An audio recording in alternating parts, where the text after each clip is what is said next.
We had him on the show not too long ago. He trains with Tyrone? Robert Garcia. Hey, how you doing?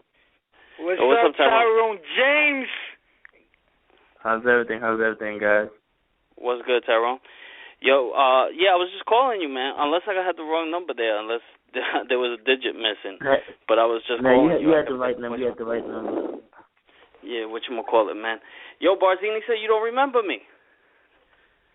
Nah, man. Probably by face, man. You came probably by face, not by name.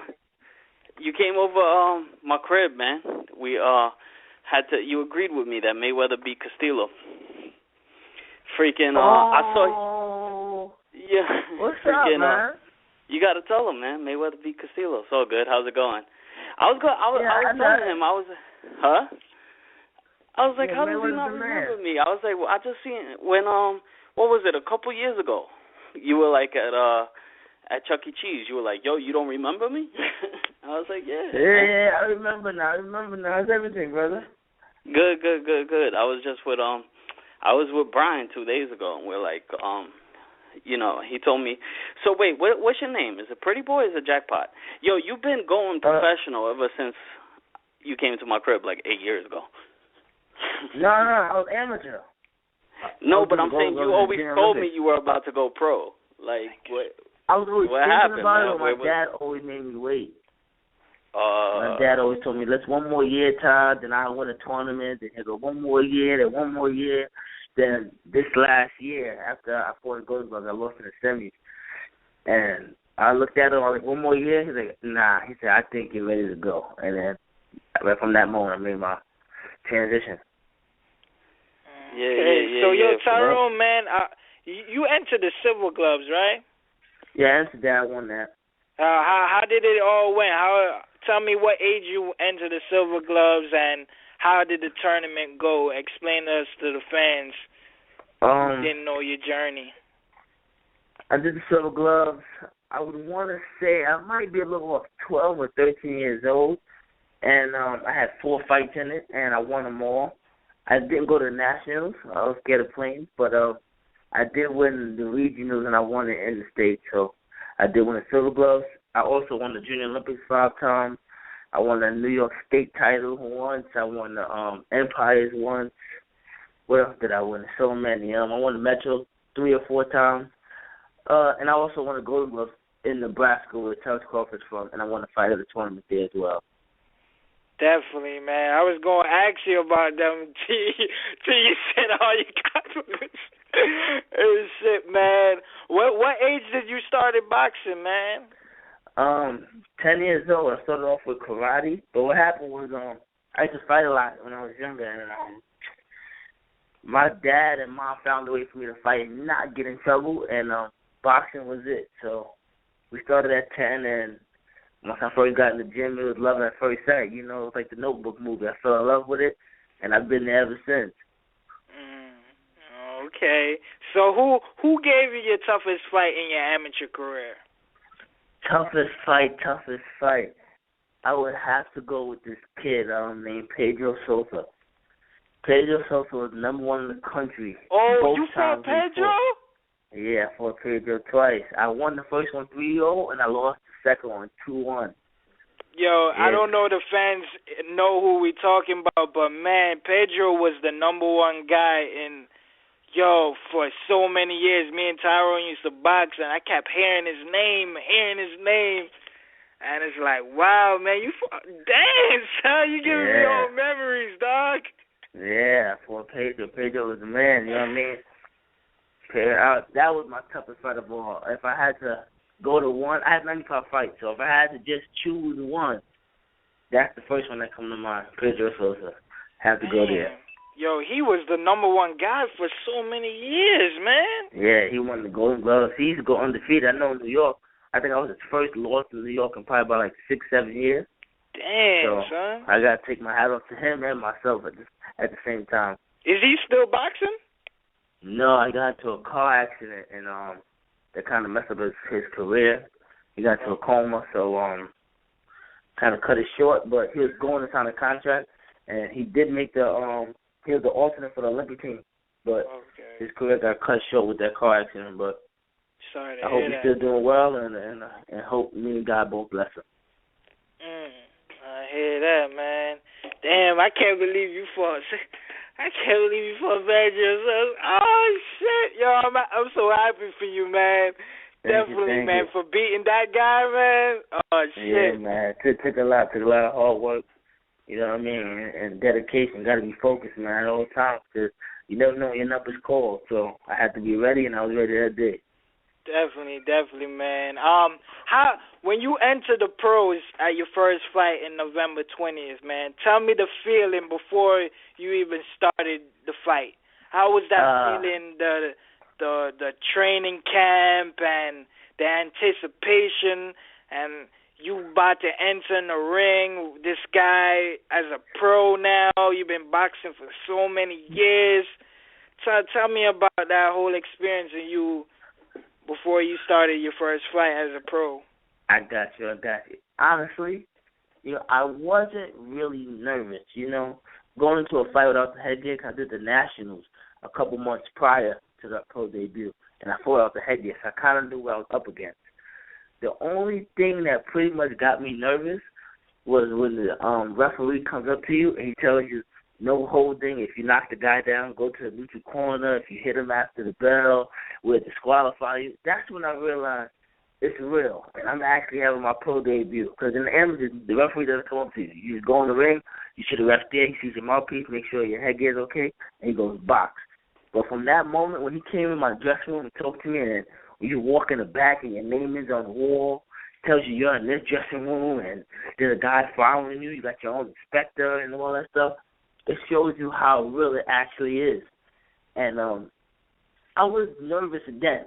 At the point of the training camp where I have great coaches, and they pretty much got me ready and prepared enough to go out there and beat whoever was in my way that day. And they got me prepared. I was prepared that day. And when we went in the ring in that bell rung, Tyrone James do what Tyrone James do. And I came out victorious, and I got to thank my family, I got to thank God, and without them, none of this would have been possible. Definitely, man. How was David Perez as an opponent, man? What you think about him? He's not bad. I took my hat up to him. We still talk honestly. After the fight, he said, you're a good fight, man. He said, yeah, you punch hard. I said, thank you, man. You're a tough competitor as well. I wish him luck on his career. And ever since we fought, we keep in touch now. He has me on Facebook, and I have him as well. But he's a good fighter. I can't knock him. That wasn't his day, but hopefully his next fight would be. Definitely, man. Yo, I meant to ask you, man. I not ask you. I meant to tell the fans, man. Like, yo, out of everybody through our whole boxing team, man, you like the last Mohegans that's still at it. Exactly. That's being victorious, still working hard, still being dedicated, still doing hard work. Man, I'm just so proud of you, bro. Like, I have to tell it live on air and let the world know, man, I'm so freaking proud of you, man. Like I always knew you was a winner, man. I knew your dad was, like, getting at you. Like, he wasn't playing. He was a very disciplined guy. He's not a guy to be fucked with. But, man, all that hard work, man, it paid off, man. Yeah, it paid off, man. You too, man. I dog. You used to wake me up at 6 in the morning, man, go run 5 miles. I didn't want to do it, you know what I mean? But I knew at the end of the day, you know what I mean, it'll benefit me, man. It sure did. Look where we at today. Right. Definitely, man. I'm so proud of you, bro. Tom, yo, I heard I'm it was hearing on that you're going to fight. New When York. is your next fight? My next fight is March 5th. We don't have an opponent yet, but it's at the Paramount in Huntington, Long Island. So once we get the opponent, it's definitely on. But we will be on that card regardless of whoever we get to fight. We will be on March 5th. Okay, that's dope, man. We can't. Shout out to DeGuardia. Dang. Oh, are you with DeGuardia? Yeah, I'm with DeGuardia now. Oh, that's a good look. We signed. He had Algeria. I was gonna say Algeria used to fight out there at the Paramount. Yeah, he does. He got Algeria. He got Demetrius Andrade. Yeah, he used to have Antonio Tarver back in the day. Yeah, exactly. Yeah, yo, whatchamacallit, I heard your fight was on Sports New York. That's what's up, man. Yo, so which one is it? Is it Jackpot or is it Prettyboy? Brian told me that you had something that said Jackpot. TJ goes for the Jackpot, you know what I mean? And my friends call me Daffy. I'm known as Daffy in the neighborhood, but they normally in boxing world, I'm the Jackpot Tyrone Prettyboy James. So I think I use both. They go hand in hand. That's what's up, yo. Yo, so can you tell this guy? Can you tell the fans, man? Because I always ask the boxers that come on that Castillo beat Mayweather that fight, man. The first time around. Yo, don't even answer that question, bro. Nah. Don't even answer that. 8 years ago you agreed. No, wait, was it 8 years ago or 5 years ago? When you were over my crib, you agreed with me. Jesse, why you brought this up, man? I remember Ross was like, he tried 2 times, man. Don't change. He did good enough the first time. He did good enough the first time to prove he gets a second opportunity like Maidana did. Like the other 49ers, man, they all came up short. You know what I mean? So I got to take my hat off. It's all good. You changing your statement now. See, Barzini didn't want you to answer the question. Barzini didn't want you to answer the question because he knew the truth. You know what's so crazy? Tyrone didn't like Floyd for a long time as a young. I'm not a real big fan. He wasn't a fan. I love the business aspect of Floyd. You know what I mean? Right? The way he switched the game around. Because there was a lot of great fighters, man, and they didn't get what they was worth, you know what I mean?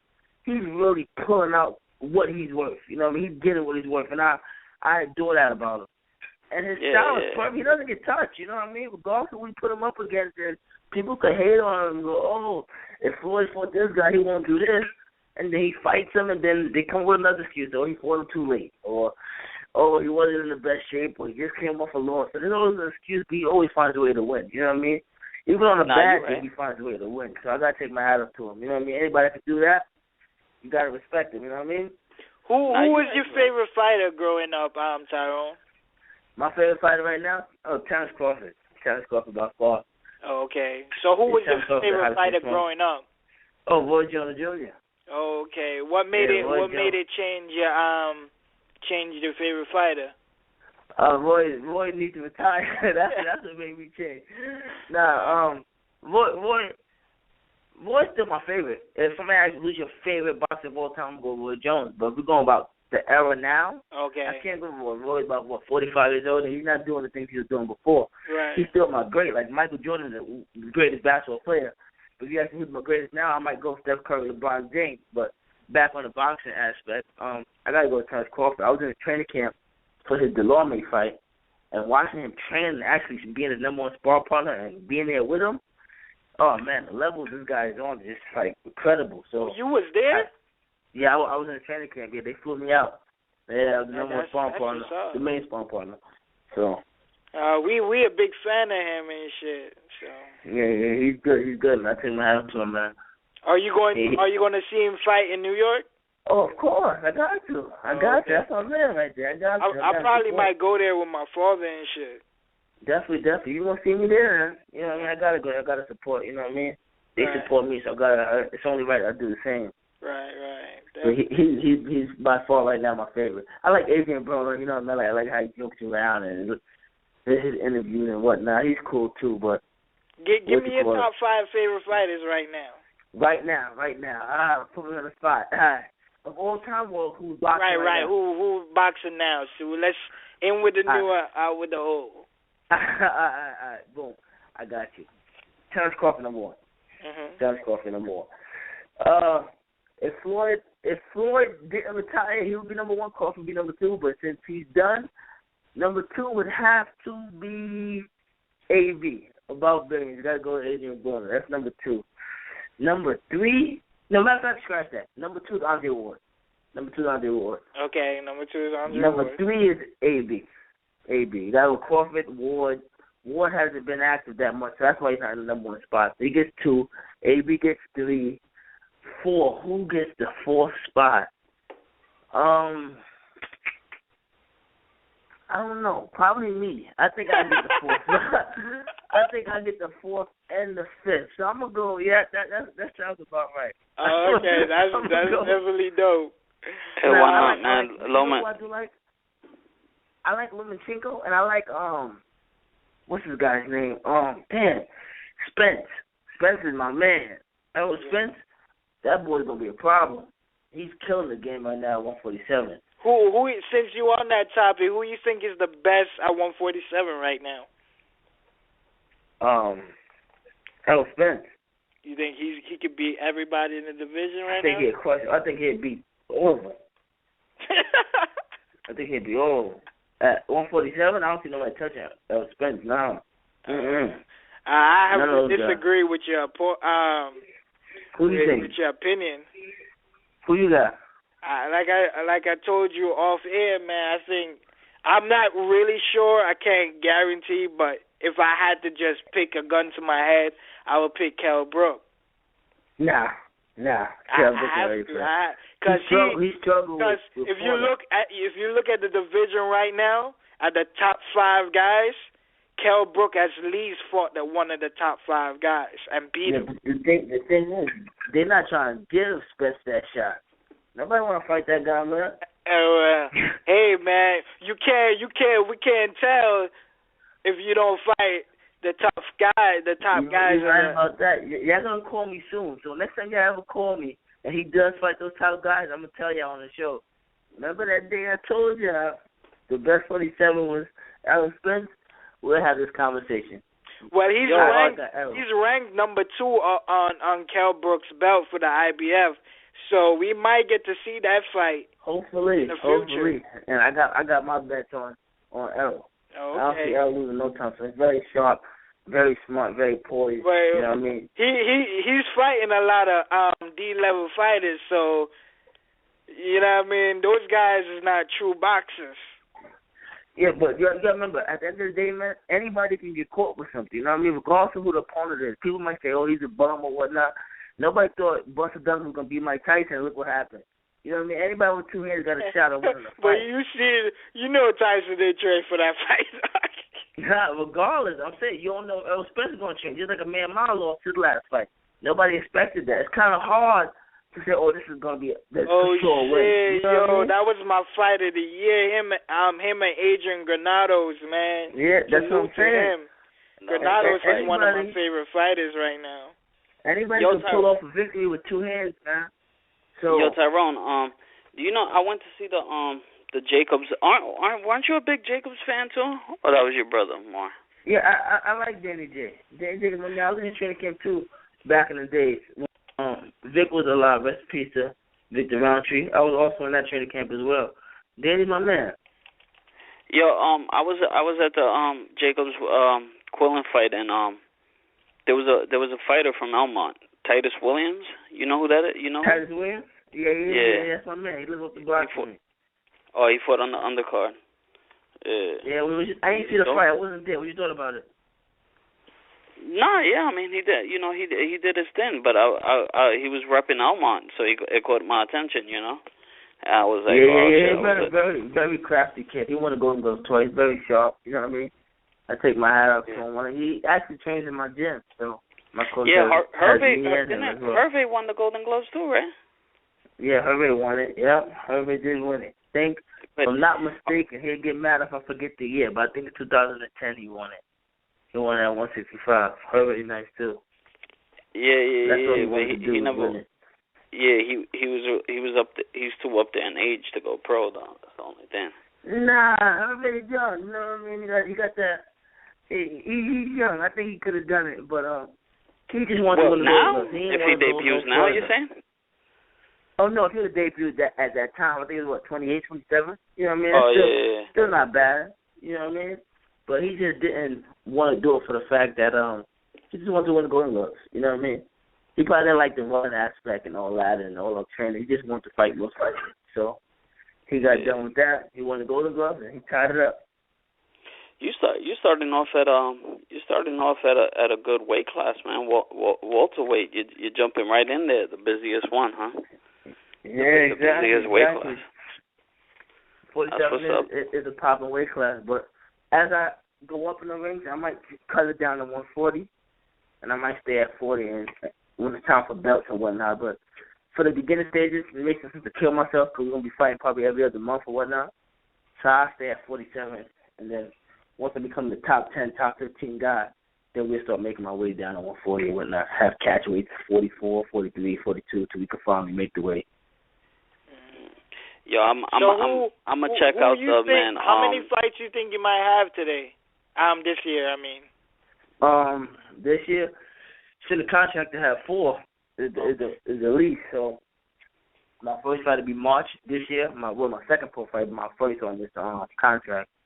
So from March to March, I know I'm gonna have more. I sell out like I sold out my first fight. So if I sell out here the same way, they're gonna keep putting me on the card. So I'm not gonna have a problem with getting fights. You know what I mean? Every time they get on the card, as long as I'm healthy and my body's ready to go and I have no scars and no cuts and nothing like that, no injuries, I'll be on probably 6 times a year, for at least the first year or whatnot. Okay. Well, I definitely want to don't rush anything, man. Just make sure camp goes well. You know what I mean? Don't be like, oh, like they got a month and you have to get ready. I don't want them to do you like some of these journey guys you see, and we never got to see them to become great because they're taking things short notice. Just take your time, bro. You know what I mean? Don't let nobody rush you to do anything, man, because it's your career at the end of the day. You the one got to feed your kids. You're the one have to come home at night and with these scars and deal with this heartbreak and all this. So, man, just take your time, bro. Exactly. Now we're gonna move at a nice pace. You know what I mean? Something that's comfortable for me, and we're gonna make it do what it do. You know what I mean? We're ready, and I got a great team behind me. I got a great promoter, great managers, and I feel they're gonna lead me to the gate, to the promised land. And if that's so, you'll see me on top pretty soon. Definitely. I meant to ask you how hard how often or is your father in your corner and being there with you and stuff? Oh, damn, my dad's there every day, man. Oh, for real? He's not actually in the corner during the fight. He said it bothers his heart, so normally he pays for the ticket to get in, but during the fight he's outside the building. He's back in the car. Oh, okay. But I know he's there in spirit, you know what I mean? So when is the fight's he there over, with you in training camp? Yeah. He's in there during training camp and sparring or whatnot. If I ever need help with anything, he's right there. Oh, okay. He'll tell me, Ty, you could do this, or you could do this, you could do that. But during the fight, that's the only time he's not there. But he gets me in shape, and he pretty much gets me to where I need to be.